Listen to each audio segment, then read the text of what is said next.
Tonight, you might lie in bed thinking about a future that does not exist yet.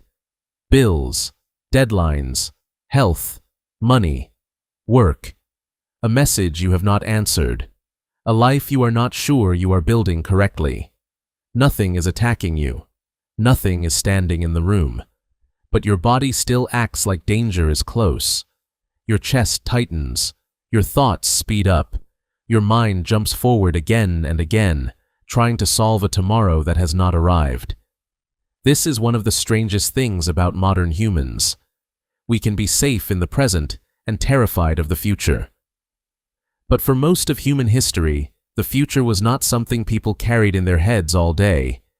Ancient humans had fear. They had pain, hunger, death, injury, storms, predators, and loss. Their lives were not peaceful, but their anxiety was often tied to what was happening now. Where is the food? Where is the water? Is the fire still alive? Is that sound dangerous? Will the group survive the night? Their fear had a shape. Modern fear often does not. Modern humans can worry about things that are invisible, delayed, abstract, and impossible to solve in the moment. A number in a bank account. A career that has not happened yet. A disease you might never get. A mistake someone may or may not remember. A future version of yourself you are afraid to become. Ancient humans did not live without uncertainty. They lived inside it. But they had fewer reasons to imagine thousands of possible futures every day. The world gave them problems that were immediate. And immediate problems are brutal, but they are also clear. If you are hungry, you search for food. If you are cold, you find warmth. If danger is near, you move, hide, fight, or gather close to the group. The body understands this kind of fear. It was built for it. A threat appears. The body responds. Then the threat ends, or you do. Modern anxiety is different. The threat often never fully arrives. It waits. It floats ahead of you. It changes shape every time you think about it. And because you cannot fight a possibility, the body stays activated with nowhere to put the energy. This is why worrying about the future can feel so exhausting. Your body prepares for action. But there is no action big enough to finish the feeling. To understand the difference, imagine an ancient human waking before sunrise. There is no calendar on the wall, no school debt, no online reputation, no retirement plan, no inbox filling up while he sleeps. There is a group nearby, a fire that needs attention, children still sleeping, tools to check, tracks to follow, and land that may or may not give food today. The future exists, but it is close. Today matters. Tonight matters. The next season matters. But 1,000 imaginary versions of life do not attack him before breakfast. His mind is pulled outward into the world. Modern anxiety pulls the mind inward. Ancient attention had somewhere to go. The ground, the sky, the weather, the group, the movement of animals, the behavior of children, the condition of the fire. The body did not sit still while the mind suffered alone. The body participated. That matters more than we think, because anxiety grows easily when the body is trapped and the mind is free to run. A modern person can sit in one chair for hours while imagining failure, illness, rejection, poverty, and regret. The body is still. The brain is sprinting. Ancient humans had fear, but fear was usually connected to movement. You heard something. You looked. You followed tracks. You warned others. You changed camp. You gathered wood. You walked. You did something. Action gave fear a place to go. Modern worry often has no clean action. You can check, refresh, plan, overthink, search, compare. But the feeling does not end because the future keeps producing more futures. This is the trap. The ancient world was dangerous because it could kill you. The modern world is dangerous because it can keep you imagining ways you might fail. There is another reason ancient humans may have worried differently. They lived inside a group, not a group chat, a real group, bodies nearby, voices nearby, eyes watching the same darkness, hands sharing the same food, people who knew if you were sick, missing, grieving, or afraid. This did not make life perfect. Groups could be cruel. People could fight. But isolation was rare in the way modern isolation is common. A person alone with thoughts for too long is a very modern problem. Ancient humans carried fear together. A storm was not your private storm. A predator was not your private predator. A death was not your private grief.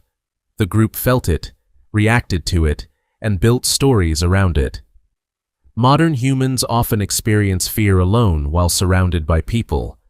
You can live in a city of millions and still feel like your future is something you must survive by yourself. That kind of loneliness changes anxiety. It makes every problem feel larger because no one is physically there to help carry it.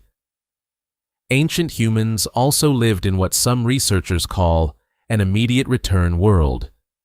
In many hunter-gatherer societies, food is found, shared, and used quickly. Work often gives a visible result. You walk, you find, you bring back, you eat, you share. The feedback is direct. Modern life is often delayed return. You work for years before knowing if it mattered. You study for a future job. You save for a future house. You train for a future body. You build a future identity. Everything important seems to live far ahead. This creates a strange pressure. The present becomes a waiting room for the future. And if the future does not feel guaranteed, the present becomes anxious. Ancient humans did not escape the future, but they were not constantly asked to manage decades of it inside their heads. Their world was closer, more physical, more visible, more immediate. This is also why modern choice can become painful. An ancient human had limited paths. The group moved or stayed. The hunt succeeded or failed. The season changed. The river dried. The child recovered or did not. Life was uncertain, but the number of possible lives was smaller. Modern humans carry too many possible selves. The career you chose. The career you did not choose. The person you could marry, the person you could lose, the city you could move to, the money you could make, the body you could build, the life you might be wasting. Every option creates a ghost future, and every ghost future asks to be compared with the life you are actually living. Ancient humans did not need to ask whether they were becoming the best version of themselves. They needed to ask whether the group had enough food. That sounds harsh, but it is also simpler. Modern life gives us freedom, but freedom multiplies imagined failure. The ancient mind feared death. The modern mind fears wasted potential. That is a very different kind of pain. And there is one more thing ancient humans had that we often lose: a natural ending to the day.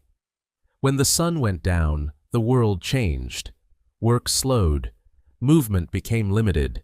The fire became the center. The group gathered. Stories replaced tasks. Darkness forced the mind to stop reaching so far ahead. Modern humans destroyed that boundary. Artificial light extended the day. Screens extended the mind. Notifications made the future arrive at midnight. Now, tomorrow can enter your bedroom before you sleep. A problem from next week can sit beside you in the dark. A stranger's success can make your own life feel late. Your brain was not built to carry the entire future under a glowing screen. For ancient humans, fear came from the world. For modern humans, fear often comes from information about the world.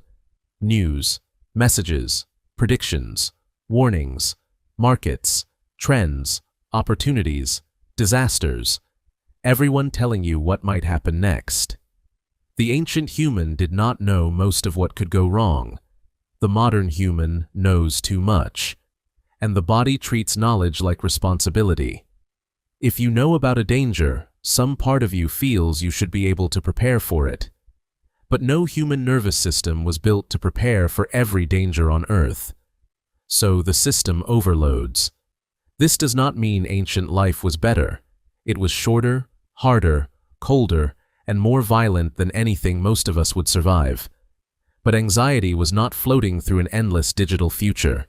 It was tied to land, weather, hunger, illness, fire, animals, and people. It was terrible, but it was grounded. Modern anxiety is often ungrounded. It lives in possibilities, and possibilities have no natural end. That may be why the future feels heavier now. Not because we are weaker than ancient humans, because we are carrying a kind of future they never had to carry. A future made of calendars, numbers, careers, algorithms, comparisons, predictions, and invisible expectations. Ancient humans woke into danger. Modern humans wake into pressure. Danger asks for survival. Pressure asks for perfection. And perfection has no finish line. So maybe ancient humans did not have less anxiety because they were calmer. Maybe they had less future anxiety because their world did not force the mind to live so far ahead of the body. Their fear was close. Their actions were close. Their people were close. Their problems were close. And when the day ended, the darkness came, the fire burned low, and the future became small enough to wait until morning. We did not evolve to carry tomorrow all night. We evolved to survive today, together, and let the future arrive one sunrise at a time.